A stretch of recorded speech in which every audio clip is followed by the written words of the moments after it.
Good existence, fellow citizens of the universe. In another word, cosmopolitans. My name is Nicholas Jensen Denton, and I'm the creator of the community-supported apothecary Spagyria. And today, I'm going to give you a little bit of a brief history of what exactly, where exactly, who exactly Spagyria is, came from, and is derived. So, spagyric plant alchemy is a delicate and precise art. Believe it or not, it's not just a methodical approach to processing plant matter. The term spagyric was coined by the famous Swiss physicist Philippus Areolus Theophrastus Bombastus von Hohenheim. In another short name, they called him Paracelsus. In the 14th century and onwards, spagyrics was originally created as a part of unique alchemical procedures meant to evolve the alchemist's soul through a process of refinement and purification that allowed for an alchemist to achieve a non-ordinary state of consciousness, known as gnosis in ancient times.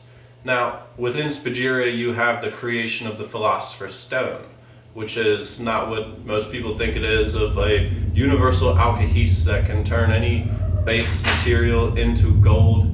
It is actually a viscous mineral substance that is grown and incubated over the course of many months to ultimately consume little bits out of, like a supplemental diet that would eventually lead to altered, but expanded states of awareness in the dreamscape, in which the alchemist would interact with a spiritual being or a higher hypersentient intelligence that would impart the alchemist with great wisdom of nature and of how to further evolve, expand, and explore into the imperial realms of existence. So there's a word for that all. It is gnosis, and it's a Greek word, and ultimately it just means knowledge of spiritual mysteries.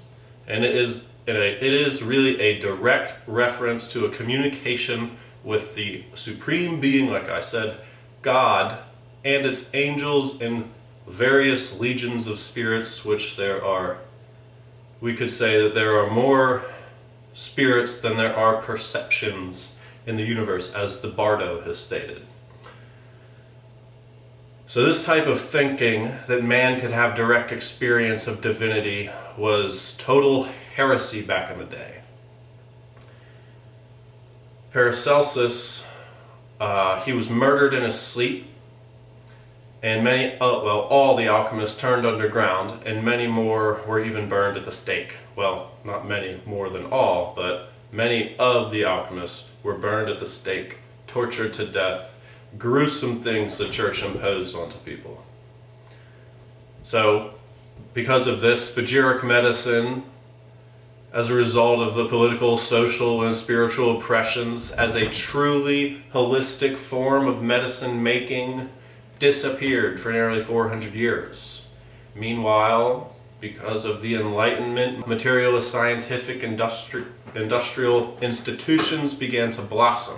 They paved the way for the technological advancements of the later century that we become to know as the Industrial Revolution, of which the principle of common aggregation takes hold, and the people experience a vast increase in technological advancement.